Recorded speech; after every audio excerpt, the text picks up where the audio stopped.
Morning circle यानी कि सुबह के सत्र का उद्देश्य है बच्चों को एक सुखद और सुरक्षित वातावरण के माध्यम से स्कूल में बिताए जाने वाले 4 घंटों के लिए तैयार करना। ये सब दिन की शुरुआत में 30 मिनट की अवधि में करवाया जाता है।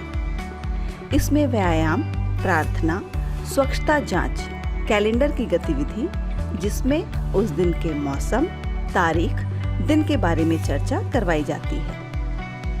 इसके अलावा बच्चों से बातचीत भी करवाई जाती है जिसमें बच्चे बिना किसी भय या झिझक के अपने मन की भावनाओं को व्यक्त कर सकते हैं। इस सत्र में थीम आधारित किसी भी विषय पर चर्चा की जा सकती है।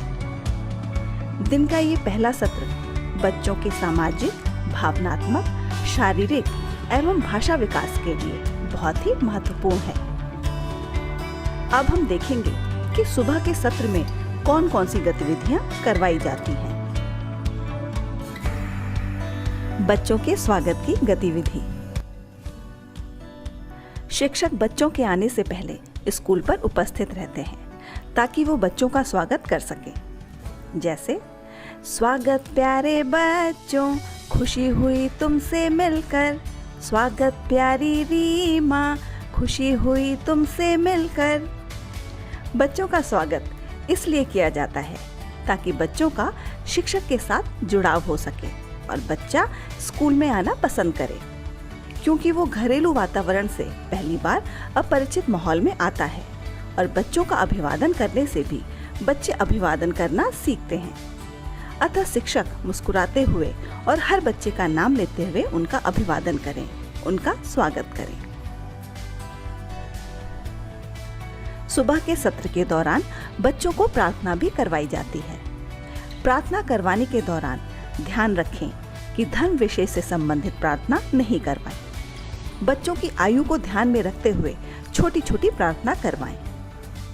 प्रार्थना के दौरान बच्चों को सहज करें तथा प्रार्थना में शामिल होने को प्रेरित करें। अब हम एक प्रार्थना गीत सुन लेते हैं। तन हो सुंदर, मन हो सुंदर, प्रभु मेरा जीवन हो सुंदर।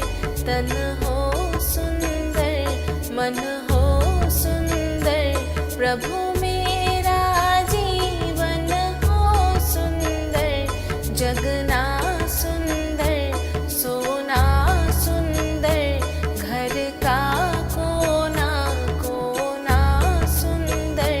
प्रभु मेरा आंगन हो सुंदर। जगना सुंदर, सोना सुंदर, घर का कोना कोना सुंदर।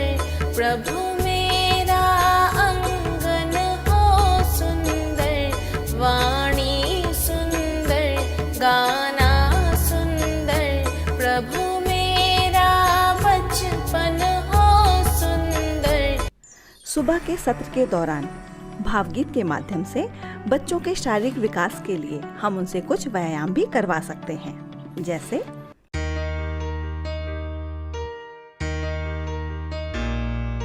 चंदा के गाँव में, तारों के छाँव में। चंदा के गाँव में, तारों के छाँव में। हम सैर करने जाएंगे, हम सैर करने जाएंगे। सैर करने जाएंगे, हम सैर करने जाएंगे। रॉकेट पे चढ़ जाएंगे, हम सैर करने जाएंगे। सुबह के सत्र के दौरान बच्चों की स्वच्छता जांच भी की जाती है। स्वस्थ शरीर में स्वस्थ मन का निवास होता है, अतः इसके लिए आवश्यक है कि नियमित रूप से शरीर की साफ सफाई की जाए। इसलिए यह आवश्यक है कि स्कूल में आने वाले बच्चों की नियमित रूप से स्वच्छता जांच की जाए। जैसे कटे हुए नाखून, दांत की सफाई, कटे हुए बाल, प्रतिदिन स्नान करना जैसी अच्छी आदतों को शामिल किया जाए। साथ ही बच्चों को भी इसकी जानकारी दी जाए। स्वच्छता जांच के समय बच्चों को एक दूसरे के नाखून, बाल इत्यादि देखने के लिए प्रोत्साहित भी करें।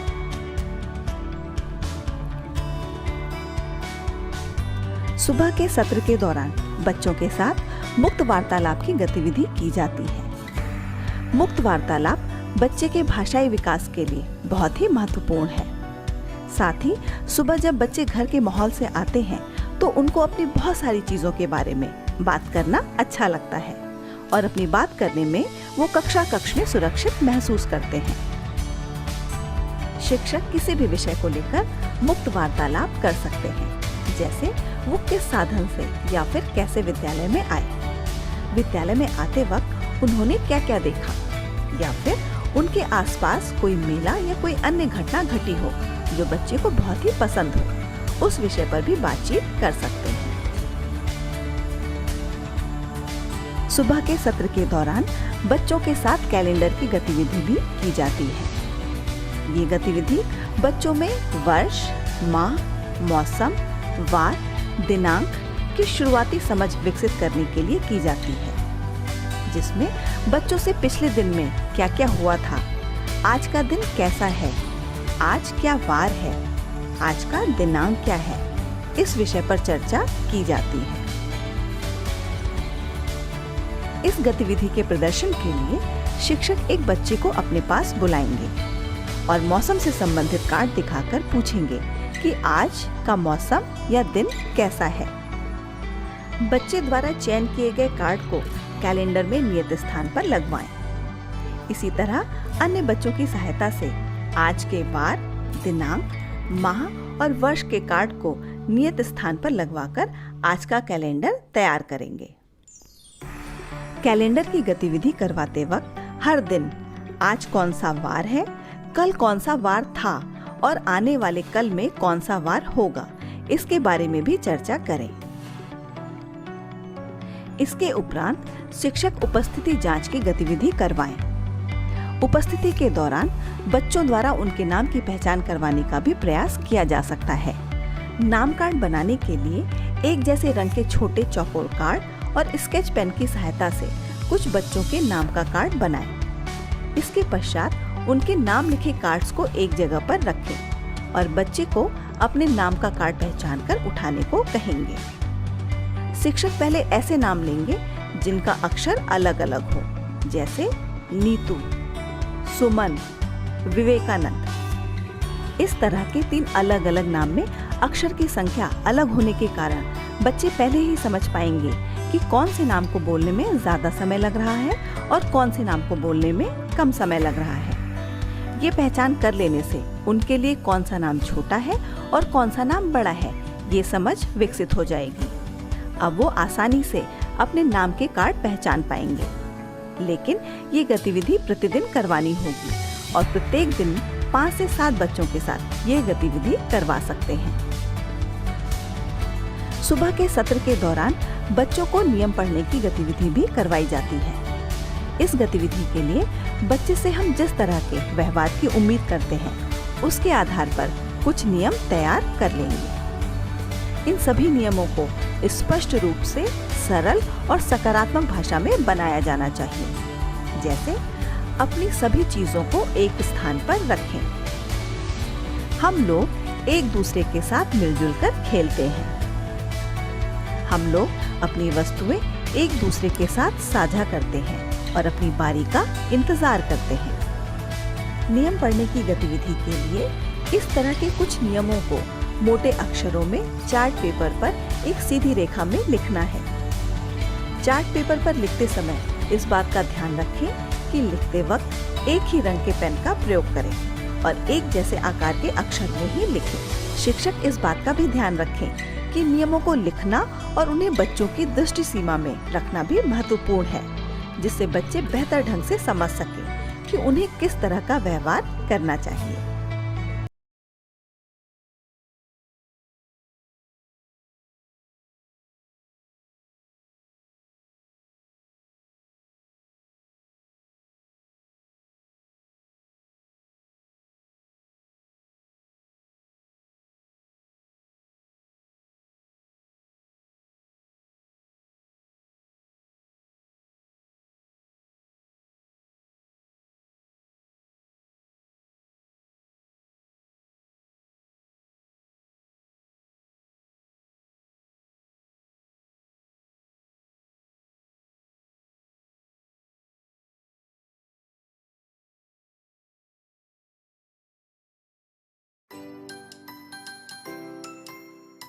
नमस्कार। चलिए आज हम एक सरल और प्रभावी तकनीक के बारे में जानते हैं। इस तकनीक का नाम है लर्निंग कॉर्नर। लर्निंग कॉर्नर एक ऐसी तकनीक है जिसमें शिक्षक अपनी कक्षा या आंगनवाड़ी को कुछ हिस्सों में बांट देती है। लर्निंग कॉर्नर अनेक प्रकार के हो सकते हैं, जैसे कि reading corner, arts and craft corner, building blocks corner, maths corner इत्यादि। लर्निंग कॉर्नर का सबसे बड़ा फायदा ये है कि बच्चे खुद तय करते हैं कि उन्हें कौन से कोने में समय बिताना है और कौन से कार्य में भाग लेना है। इससे उनका मानसिक और भावनात्मक विकास पर महत्वपूर्ण असर पड़ता है। चलिए देखते हैं इन शिक्षक ने अपनी कक्षा में लर्निंग कॉर्नर आयोजन किस प्रकार किया है।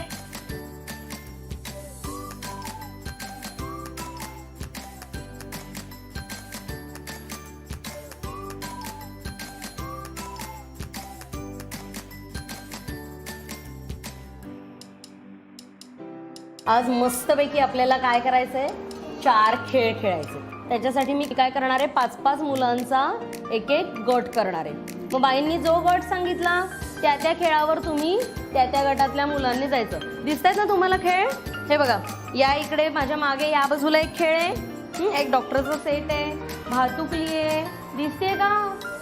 डॉक्टरच्या सेटमध्ये जर तुम्हाला एखादा पेशंट हवा असेल ना, तर आपण या ससुल्याला करू शकतो की नाही? आता तिकडे अजून एक खेळ आहे आपला क्ले, बरोबर, माती। तुम्हाला छान आवडतं की नाही खेळायला? पण आपली ही माती आपण चिकण माती, बरोबर। मी तेच सांगणार होते, बाहेरची माती वेगळी आणि ही माती वेगळी। या मातीने छान छान फुलं करतो आपण। किती वेगवेगळं करता की नाही तुम्ही? मस्त। आता शुभ्रा किती छान फुलं करते, हो की नाही शुभ्रा? मग तो खेळ खेळायचा। अजून तिकडे अजून काय आहे तुम्हाला दिसतंय? पझल्स आहेत तिकडे। आणि हे काय आहे, आपल्याला बिल्डिंग ब्लॉकसाठी 2 ट्रे ठेवलेले आहेत आणि एका बॉक्समध्ये आहे खेळ, ठीक आहे? मग तुम्ही छानपैकी ते सगळे खेळ खेळायचे। आणि ऐका, सगळे खेळ सगळ्या गटांना खेळायला मिळणार आहेत। मग सगळे तयार? मस्त। चला मग खेळायला सुरुवात करायची। आता पहिला मी गट म्हटला की या खेळावर जायचं, दुसऱ्या गटाने त्या खेळावर जायचं, तिसऱ्या गटाने या खेळावर यायचं आणि जो चौथा गट असेल त्यांनी या खेळावर यायचं, ठीक आहे? चला, मधुरा, शाल्मली, जास्वंदी, युगांक,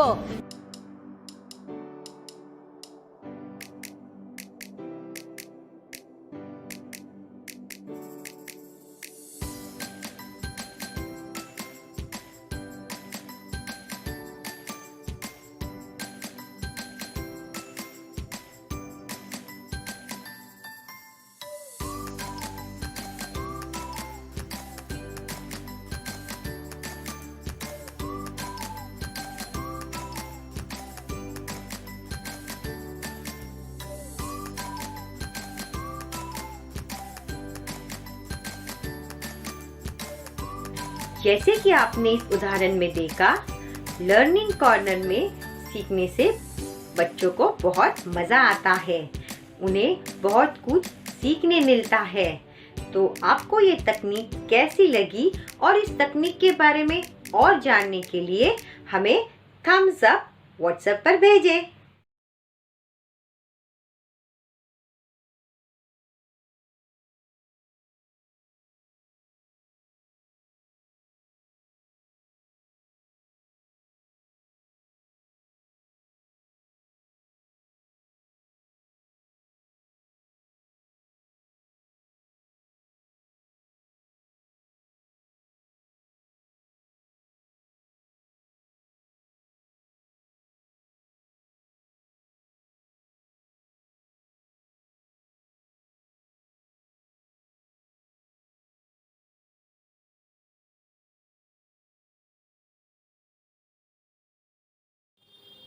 नमस्कार, मैं Brijesh, room to read India trust से।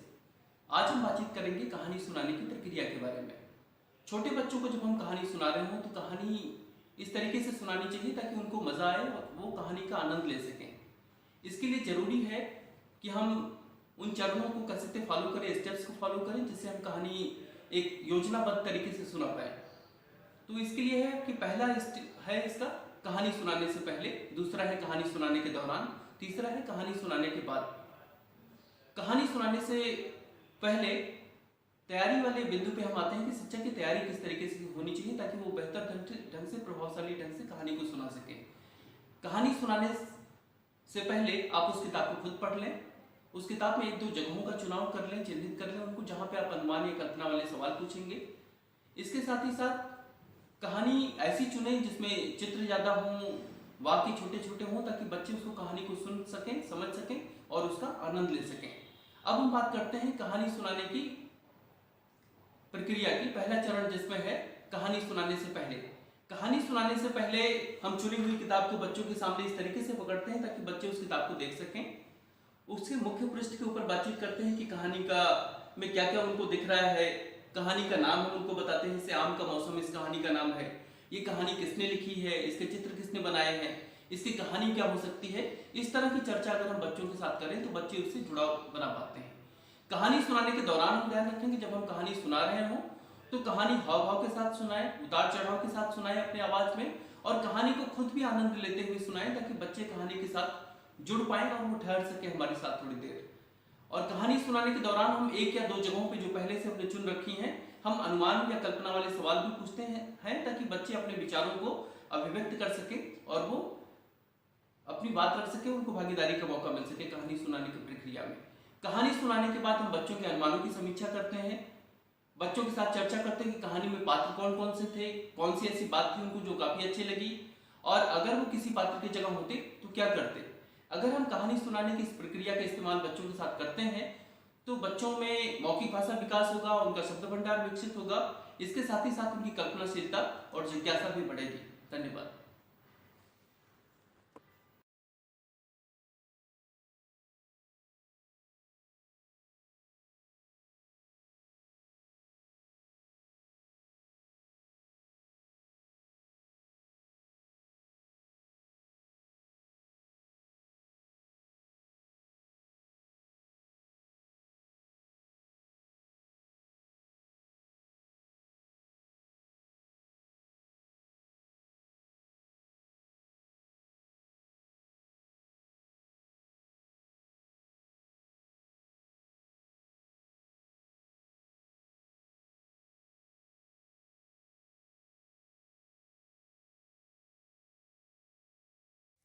आकृतियों के अनुसार चित्र में रंग भरना।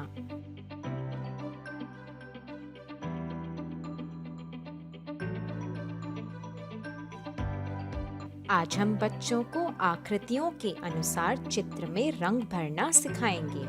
छोटू और पिंकी को एक चित्र दिया गया है जो अलग अलग आकृतियों से बना है और उन्हें उस चित्र में आकृतियों को पहचानकर उनमें अलग अलग रंग भरने हैं, जैसे कि वृत्त में पीला रंग, आयत में नीला रंग, वर्ग में लाल रंग और त्रिभुज में हरा रंग। बच्चों, अब इस चित्र में जितने भी वृत्त हैं, उन सभी में पीला रंग भरना है। क्या आप इस चित्र में वृत्त को पहचान सकते हैं? जी हाँ, ये है वृत्त। इसमें भरा जाएगा पीला रंग। अब सभी आयत में भरना है नीला रंग। क्या आप इस चित्र में आयत को पहचान सकते हैं? ये रही आयत, तो इनमें हम भरेंगे नीला रंग। इसके बाद वर्ग में भरना है लाल रंग। तो क्या आप इस चित्र में वर्ग को पहचान सकते हैं? ये रहे वर्ग, तो इनमें हम भर लेते हैं लाल रंग। अब हम आते हैं त्रिभुज पर। त्रिभुज में हमें भरना है हरा रंग। भर गया पूरे चित्र में रंग। अब बच्चों की कॉपी में आज की तारीख और यहाँ पर बने चित्र को उतारिए। यह चित्र तो आकृतियों से बना है और हर आकृति के लिए एक अलग रंग भी दिया गया है। तो वीडियो की तरह बच्चों को हर आकृति में रंग भर के दिए गए चित्र को पूरा करने के लिए कहिए। और हाँ, कार्य को पूरा करने के बाद बच्चों के दोस्तों और टीचर के साथ शेयर करना ना भूलें। अब शिक्षकों के लिए छात्रों के साथ बताए गए उद्देश्य का अभ्यास करने के लिए शिक्षक दिखाई गई वर्कशीट का उपयोग कर सकते हैं, क्योंकि इससे उद्देश्य को समझने और अभ्यास में मदद मिलेगी।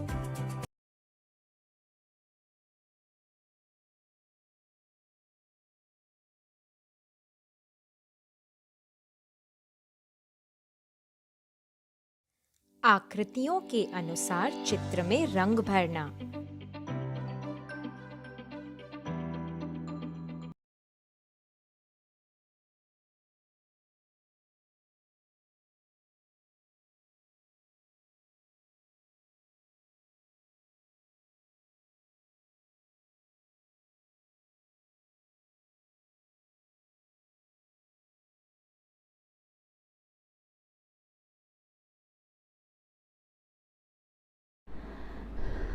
आज की गतिविधि है कम और अधिक की अवधारणा कार्ड के साथ। इस गतिविधि के लिए अलग अलग मात्राओं को दर्शाने वाले चित्र कार्ड शिक्षक पहले से बनाकर रख लें। इसके बाद कक्षा के सभी बच्चों को 2 टीमों में बांट दें। अब शिक्षक बच्चों को निर्देश दें कि आज हम एक गतिविधि करेंगे जिसमें 2 टीमें होंगी। दोनों टीम से एक एक बच्चा आएगा और उसके सामने 2 कार्ड रखे होंगे। आपको निर्देश सुनकर सही कार्ड उठाना होगा। जो बच्चा पहले सही कार्ड उठा लेगा वही टीम जीत जाएगी। अब शिक्षक कार्डों को गोले के बीच में रखें। अब आप दोनों समूह से एक एक बच्चे को बुलाएं और उनके सामने 2 कार्ड रखें। जैसे एक कार्ड जिस पर 3 मछलियों के चित्र बने हों और दूसरा कार्ड जिस पर 5 मछलियों के चित्र बने हों। कार्डों पर बने चित्र रंग और आकार में समान हो ताकि बच्चों को तुलना करने में आसानी हो। अब शिक्षक बच्चों को इस तरह से निर्देश दें, जिस कार्ड में ज़्यादा चीज़ें हैं उसे उठाओ या जिस कार्ड में कम चीज़ें हों उसे उठाओ। निर्देश खत्म होने पर जिस टीम का बच्चा सही कार्ड उठाएगा वह टीम जीत जाएगी। आप सभी बच्चों को कार्ड दिखाते हुए पूछें कि क्या बच्चे ने सही कार्ड उठाया है या नहीं। ये गतिविधि शिक्षक कंचों, पत्थरों या अन्य चीज़ों के साथ भी करवा सकते हैं।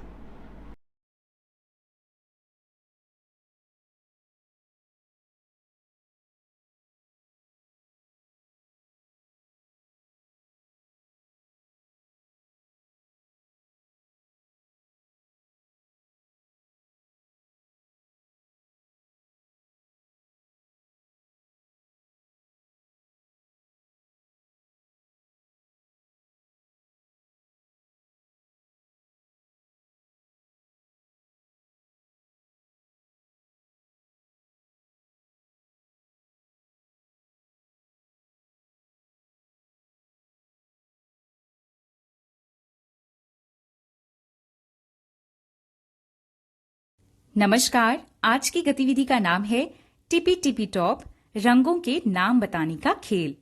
इस खेल के माध्यम से शिक्षक बच्चों को रंग व वस्तुओं से परिचय कराएंगे। इस खेल के लिए किसी भी सामग्री की आवश्यकता नहीं होती है। सबसे पहले शिक्षक अपने आसपास दिखने वाले कोई भी वस्तु जैसे फल, सब्जी या फूल को बच्चे को दिखाएं और उस फल, सब्जी या फूल का रंग बच्चे को ये बोलते हुए बताने के लिए कहें, टिपी टिपी टॉप, इसका रंग जल्दी से बताएं आप। शिक्षक इस खेल को एक दूसरे तरीके से भी खेल सकते हैं। जैसे शिक्षक कमरे में दिख रही किसी भी वस्तु का रंग बिना उस वस्तु का नाम लिए हुए पूछ सकते हैं। जैसे अगर टमाटर कमरे में है तो शिक्षक बच्चे से बोल सकते हैं, टिपी टिपी टॉप, ले आइए लाल रंग की वस्तु जल्दी से आप। इस तरह से शिक्षक अपनी इच्छा अनुसार टिपी टिपी टॉप बोलते हुए रंगों का खेल बच्चों के साथ खेल सकते हैं। शिक्षक इस गतिविधि को पहले स्वयं करें, फिर यही प्रक्रिया बच्चे को भी दोहराने के लिए कहें।